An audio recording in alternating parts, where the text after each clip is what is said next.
ಉಪ್ಪಿಗಿಂತ ರುಚಿ ಬೇರೆ ಇಲ್ಲ. ಅರ್ಥ ಮಾಡ್ಕೊಂಡು ಇನ್ನೊಂದ್ಸಲ ನೋಡ್ಬಿಟ್ಟು ಹೇಳ್ತೀನಿ. ಸೂಪರ್. ಅದಕ್ಕೆ ಅಭಿಮಾನಿಗಳು ಇವಾಗಲೇ ಥಿಯೇಟ್ರಲ್ಲಿ ಬಾಳೆ ಏನೋ ಲಡ್ಡು ಕೊಟ್ಟು ಕಳಿಸ್ತಾ ಇದ್ದೀವಿ. ಅರ್ಥ ಆಯ್ತಾ? ಸಮಾಜದಲ್ಲಿ ಏನ್ ನಡೀತಾ ಇದೆ ಅನ್ನೋದನ್ನ ನಮ್ಮ ಮೂಲಕ ನಮ್ಗೆ ಉತ್ತರ, ನಮ್ಗೆ ಪ್ರಶ್ನೆ ಎಲ್ಲ ಕೊಟ್ಟಿದ್ದಾರೆ. ಇಷ್ಟು ದಿನ ಅವರೇ ಹೇಳಿದ್ರು, ನೀವು ಕೇಳಲಿಲ್ಲ. ಇವಾಗ ನಿಮ್ಮನ್ನ ಹೆಲ್ಪ್ ಕೇಳಿದ್ದಾರೆ, ಈಗ ಕೇಳಿ.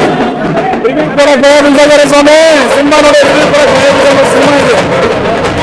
ಸೂಪರ್ ಸರ್, ಸೂಪರ್ ಆಗಿದೆ ಸರ್. ಆಕ್ಟಿಂಗ್ ಚೆನ್ನಾಗಿದೆ, ಸೂಪರ್ ಆಗಿದೆ, ಫಿಲಮ್ ಸೂಪರ್ ಆಗಿದೆ.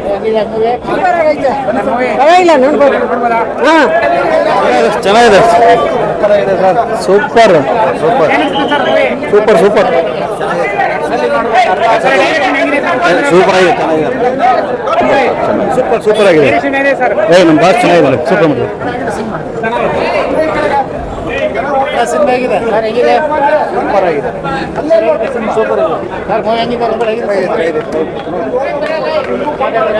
ನಿಂತ ನೋಡು ಯಜಮಾನ